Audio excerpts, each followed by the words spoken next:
It's now time for the Lee County Yellow Jackets Coaches Show with head coach Steve Bordeaux. We now take you to Keith Womack, your host for tonight's program. And good evening, everyone, and welcome to the Yellow Jacket Coaches Show with head coach Steve Bordeaux. I'm Keith Womack, and I'll be your host tonight as we discuss the Yellow Jackets' most recent game with Pinecrest High School, as well as our upcoming game this Saturday at Richmond County. Our Coaches Show each week are brought to you by Wilkinson Chevrolet, Domino's, Farm Bureau of Tramway, Sheriff Tracy Carter, Fix-It Plumbing, Jones Printing Company, and, of course, our good friends at Brick Capital Video. These sponsors will bring you our Coaches Show every Wednesday or every Tuesday night. Of course, tonight it's Wednesday night at 7 o'clock on 105.5 WFJA and rebroadcast again 1 hour prior to our game time, which will be 10 o'clock this Saturday morning, game time at 11. So you can catch the Coaches Show right here again at 10 o'clock on Saturday morning.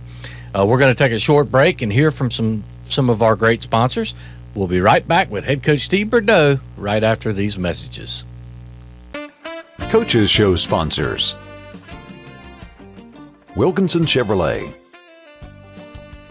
Domino's, Farm Bureau Tramway, Sheriff Tracy Carter, Fix-It Plumbing, Jones Printing Company, Brick Capital Video. And welcome back once again to the Lee County Yellow Jacket Coaches Show with head coach Steve Bordeaux. And Coach, first of all, thank you for being here tonight. Yes, sir. A little different night of the week, but we get to talk some football, so it can't be too bad. Absolutely. And, of course, Yellow Jackets last week taking on the Pinecrest Patriots down at Pinecrest. First of all, I do want to say, love their video board. Yeah, it was impressive. So at $300,000, I think the Lee County Boosters Clubs needs to step up. That was a pretty big investment, but pretty cool to watch. Of course, Coach, last week, first time we played Pinecrest in the new Sand Hills Conference, and Jackets with their first loss in 4 years in a conference game, lose that one 34-14. And Coach, a really close game, really throughout the game, evenly matched statistically, but boy, about that 10-minute mark of the fourth quarter, things just started going Pinecrest's way and did not go the Yellow Jackets' way. Yeah, I think any game that's a battle early, you can go this play and that play. If it went a different way, we can pick out those plays. But when it comes down to it, Pinecrest made the plays when it was time to make them, and then they kept making the plays as the game went on. Talking with the boys, the main thing that we've seen from this game and the game versus Glenn early in the year was we can play with really good football teams. Mm-hmm. We can play with some of the best football teams in the state. But now playing with them ain't why we get after it and practice every day. Playing with them isn't why we invest all the time. We're trying to beat these teams, so we got to get over the hump in that situation. Well, and of course, with a split conference, as we get into playing 4A teams, there is a difference in, I wouldn't say the quality of player, but the quantity of player, and maybe just the backups and the, being able to sub people in and out. I think Pinecrest, we figured 65 or something on their roster, 32 or 33 of them were seniors.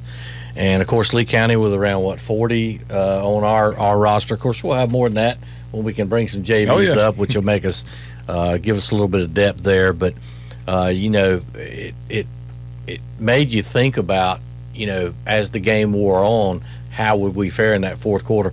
I thought the Jackets did great. I thought they played well. Again, I just think it came down to the ball really bouncing their way a couple of times. Yeah, and hats off to Pinecrest, the coaches and the players. They did an outstanding. They had a great game plan and they did a great job, rolling through with it and not changing course. So I'm wishing them good luck. They're going to go on to the playoffs in 4A and represent our conference. So we'll be rooting for them as they do that, and hopefully they'll be doing the same for us.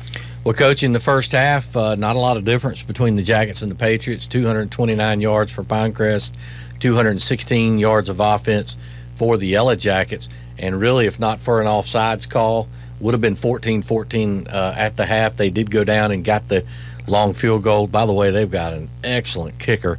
We're so blessed to have Kennedy Hernandez on our sideline.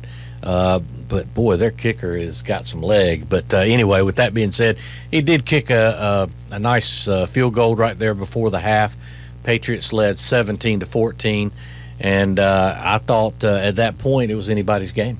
Yeah, and I think going into halftime, it was definitely a fairly even game, fairly back and forth. Offense and defense both making some plays here and there, and then going into the second half, really become a thing where we were still able to successfully move the ball on offense, and then with that one play that might get us off the field, that one play that put us behind the chains. Or the one play that forces us to go for a field goal instead of scoring a touchdown. All those things added up, and their defense does a really good job of bending but not breaking. So they gave up some yards and gave up some first downs at times, but they were able to keep us out of the end zone. Well, Coach, we talked about, I think, maybe the turning point. The Yellow Jackets had a nice drive, got really close to the goal line, but couldn't punch it in. As you said, a blocked field goal attempt that would have tied it at 17. And that really seemed to give them a lot of momentum mentally going into the rest of the game. Yeah, special teams plays are always huge momentum plays. We go in a situation kicking a field goal to tie it. They block the field goal. Now they got the ball back, so all momentum's back in their favor. So in that situation, we got to find a way to make the next play. They were able to do it that last Thursday night. So we got to be able to do it this coming up Saturday. And soon after that, they had the ball back. Mm-hmm. Lee County had, I know, at least two guys come out with like a high ankle sprain. Don't know if it was the conditions, because there was a little bit of ryegrass on that field and it was a little slippery. And then Landon Johnson, our defensive end, who's played wonderful this year, goes out with cramps. And boy, when that series happened, it was like they went right down the field and scored. And of course, 17 points in that final quarter off of that drive and then the onside kick, and it just kind of snowballed from there. 34-14 score, but again, I thought there were players for the Yellow Jackets that just had exceptional games. Yeah, definitely. It's on both sides of the ball. I think BJ and Will had a really good game on offense. Tyreek showed up on both sides. Kenyon showing up on both sides. We had a lot of guys and a lot of bright spots. And we got to continue to fix the every now and then good plays. We got to be more consistent. Consistency is what wins football games against good teams. Well, Coach, I tell you what, we talked about some outstanding performances, and I would tell you it doesn't get much better than 26 of 28 passing the ball for Will Patterson, who is at one time was around 60% passing efficiency. Now he's up almost at 70% for the year. He's really had – his last 3 or 4 games have just been fantastic. Yeah, and the great thing about Will, and Will said this the other day, is he could care less about that pass percentage and the yards and the touchdowns and this and that. He wants to see us win and wants to see us be successful. And that's one of the things I appreciate about him more often than not. It's not about him. It is definitely about the Jackets. And I noticed that with a lot of your players, Coach. To be honest with you, I think a lot of those guys are about winning. They don't seem to care about the individual stats, and it's been a lot of fun. And of course, we've still got 3 games to go, and it's been a lot of fun watching this Yellow Jacket team play. He ended up with 207 yards passing. Jackets ended up with 340 yards total offense. B.J. Brown, nice game with 18 carries for 64 yards. Also had some nice catches in that game. Tyreek McKendall, 9 passes for 96 yards and a touchdown, none prettier than the one he caught there in the second quarter. Yeah, that was a big play for us. It was a long touchdown, roughly 50 yards. Breaking away, a couple good blocks. Kenyon and Eli both make a good block on the play, and he squirts loose. So that was a big momentum play that got us going almost into halftime. But yeah, good plays all around from those guys. Just about every week we're calling those same guys' names. So proud of the way they keep working their butts off. Well, Coach, real quick, around the rest of the conference, of course, we talked about the Pinecrest victory over Lee County, which was last Thursday night, 34-14. Hoke County also defeated Southern Lee 36-7. Richmond County with a huge victory, 69-6, which was played on Wednesday night over Union Pines. Scotland County last week was idle, and of course, along with the game Saturday, where Lee County will be at Richmond at 11 o'clock is game time. I want to remind everybody of that. But there was also a game Tuesday night. Richmond County defeated the Cavaliers of Southern Lee 58-0. And then regularly scheduled on Friday night will be Pinecrest at Scotland, which is going to be a game. If we couldn't, if you have an opportunity, it'd be a great game to go down and watch, since the Jackets will be off Friday night, and then Union Pines will also be at Hoke County. And I think we're just winding down what to me is a remarkable season. And of course, we'll talk some more about some stats for the team, and we'll start to take a look at the Richmond County Raiders here in just a moment. We're going to take a quick break. We'll be back right after these messages. Coaches Show sponsors: Wilkinson Chevrolet, Domino's, Farm Bureau Tramway, Sheriff Tracy Carter, Fix It Plumbing, Jones Printing Company, Brick Capital Video.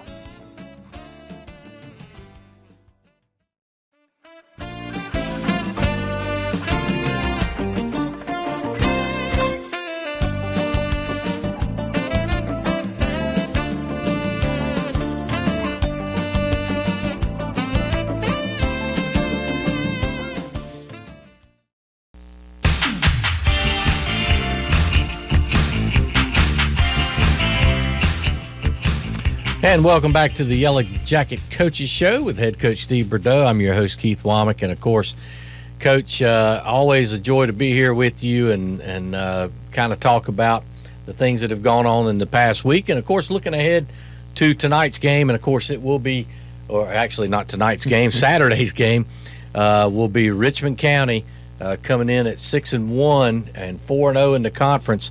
Their Max Prep's 4A ranking number 3 out of 51 teams in the 4A rankings. It's going to be a tough night, but boy, are we looking forward to that game Saturday. Yeah, I think, getting the schedule back in April, May, whenever it was, we knew Pinecrest, obviously Richmond, and obviously Scotland. Those are all really big games, and that's the level of football that you have to play to be in that group of teams. So I'm glad that we get the opportunity to, and I don't want to just play with these guys. I want to find a way to beat these guys too. Well, the good thing is the Yellow Jackets, as you said earlier, I mean, they've proven that they can play with these bigger schools and these 4A teams and really perennial powerhouses with Pinecrest, Richmond County, and Scotland. And, I have a feeling we're going to surprise quite a few people. I think Pinecrest, certainly after last week's game, respected the Yellow Jacket program probably a lot more before than they did. But I think this is going to prepare the Yellow Jackets so much better, hopefully moving into the playoffs. Yeah, I think our conference yearly is going to have 4 or 5 teams that anybody who has us lined up in the playoffs against us is going to know that that's going to be a really good football team. But we got to make it through these next couple games before we're about the playoffs. But Richmond County will help prepare us and help test us and make us continue to be on our A game. Well, Coach, Richmond County has always been very good in football. Mm-hmm. They breathe and eat and sleep football down in Richmond County.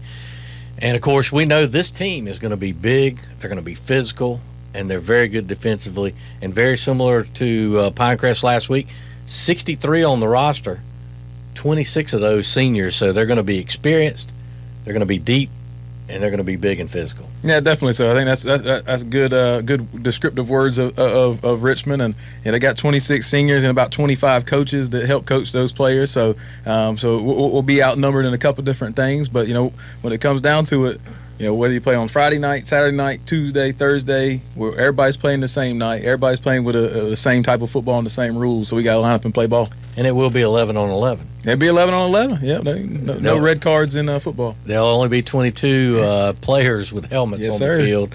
And, of course, our good friends, the referees, my favorite people out there. What can we expect to see from Richmond County on the offense and on the defensive side of the ball? Go ahead and let's talk about both. Offensively, they're very athletic. They're very athletic across the board, but on offense, they have a couple of really good skill guys. They can rotate some guys in at the receiver and running back position.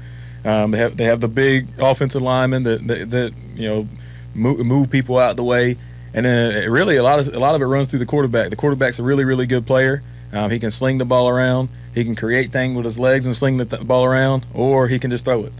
So he's definitely a dual threat quarterback, and he's doing really well for him. Well, Richmond County is traditionally been a great spot for a lot of local ACC coaches. And there's been a lot of players that have gone on to play in the ACC, and we expect this roster's probably going to have a few as well. Yeah, I'm sure they will. I know, Caleb Hood's playing at UNC now as their quarterback the past season. His little brother, Kellen, is the quarterback now. Both of those two guys were our ball boys when I was back there. So great kids across the board.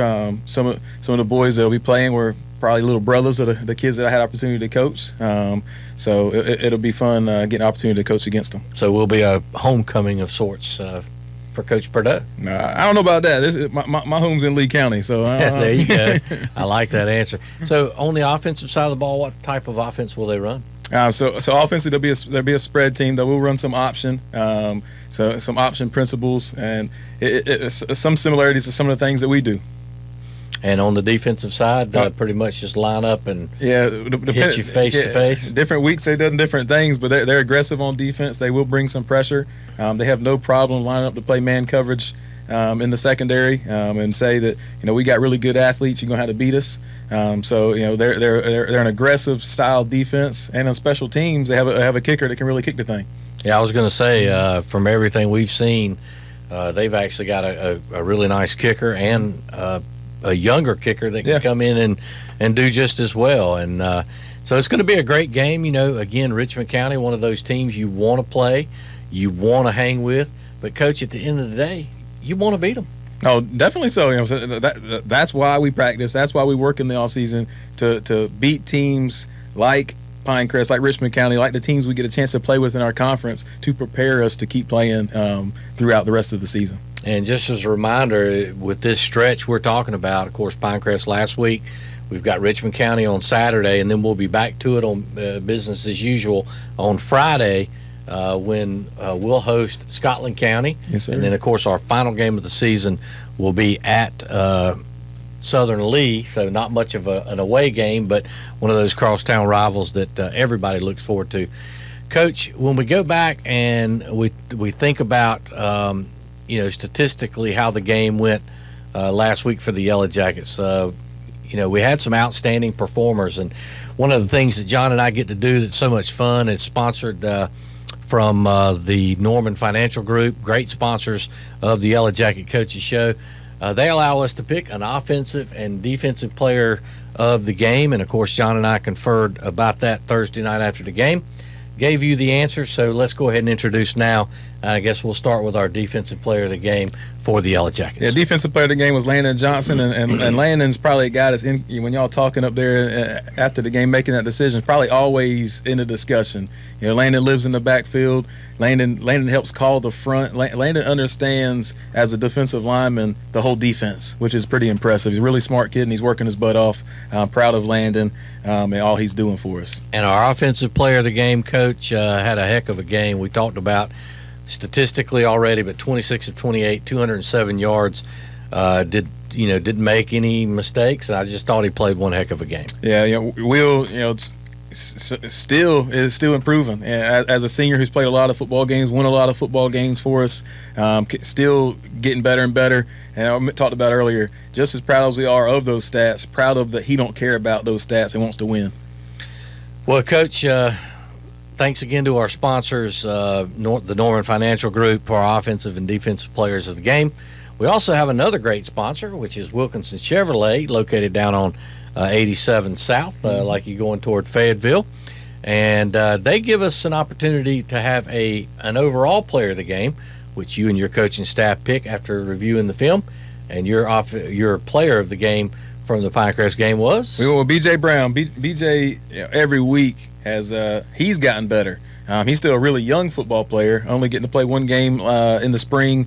Every week, the little things that we talk to him about in practice, that we show him on film that he might have messed up on, he fixes. And if he can still continue to do that, upside is pretty daggone crazy. But it feels like every week he has 50-plus rushing, 50-plus receiving yards, sometimes a little bit more. But he's all over the field on offense, being a threat every time he touches it. And it amazes me, he only played one game last year in a short season with COVID-19, and he had so much promise. Just thinking about the fact that he was a 14-year-old freshman, right? But now he's been able to play. He's played a little banged up, like most players do, but he's been able to play in all the games, and he's been a joy to watch. So congratulations to B.J. Brown for being our Wilkinson Chevrolet Player of the Game, and, of course, congratulations to Will Patterson and also Landon Johnson for being our Norman Financial Group offensive and defensive players of the game. Again, our last week score 34-14. Jackets fell to Pinecrest, and of course, as we've been discussing, Saturday at 10 o'clock, we will be on the air with the pregame show. We'll be live at 10:30, and then, of course, kickoff down at Richmond County at 11 o'clock on Saturday. So make sure you write it down on your calendars and come down and support the Yellow Jackets. Hey, looking forward to a great crowd. And if for some reason you can't make it, you know the place to listen to it. And tickets? Tickets are on GoFan. So look up Lee County. Ticket link's already there. Tomorrow night, we're still playing JV football. JV football game is home. And Richmond County is coming to us. All right. Well, thank you, Coach. And we're going to take another short break before we wrap this up. Thank you, Coach, for coming in tonight. And we're going to listen to some of our great sponsors. We'll be back in just a moment. Yes, sir. Coaches Show sponsors: Wilkinson Chevrolet, Domino's, Farm Bureau Tramway, Sheriff Tracy Carter, Fix It Plumbing, Jones Printing Company, Brick Capital Video.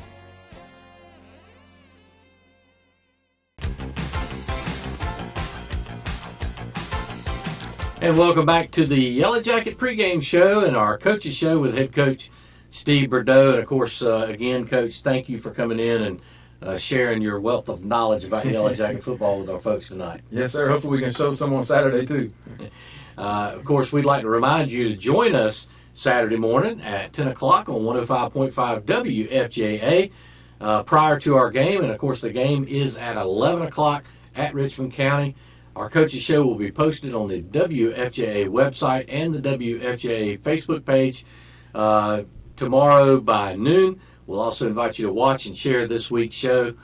We hope that you will take these opportunities to join us this season as the only radio station that will bring you Yellow Jacket football live.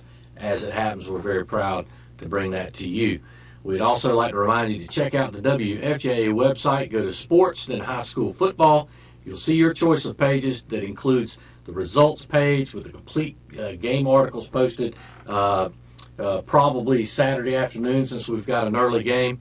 The conference standings, power rankings, schedules for all the teams in the Sandhills 3A, 4A, and up-to-date season stats for your Lee County Yellow Jackets. Just a reminder that the Steve Bordeaux Coaches Show next week will be back on Tuesday night at our regular 7 o'clock time prior to the game where Scotland will be coming to Lee County. And, of course, we'd like to wish the best of luck to the Yellow Jackets as they get ready to take on the Richmond Raiders this Saturday, again, at 11 o'clock.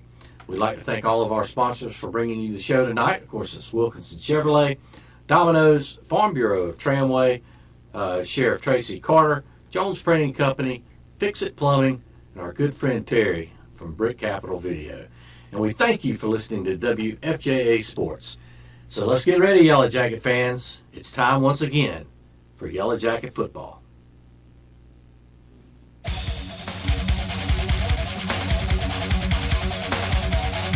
You've been listening to the Lee County Yellow Jackets Coaches Show with head coach Steve Bordeaux and show host Keith Womack. On behalf of all the Coaches Show sponsors, we thank you for listening to tonight's program. This has been a production of WFJA and WWGP Sports.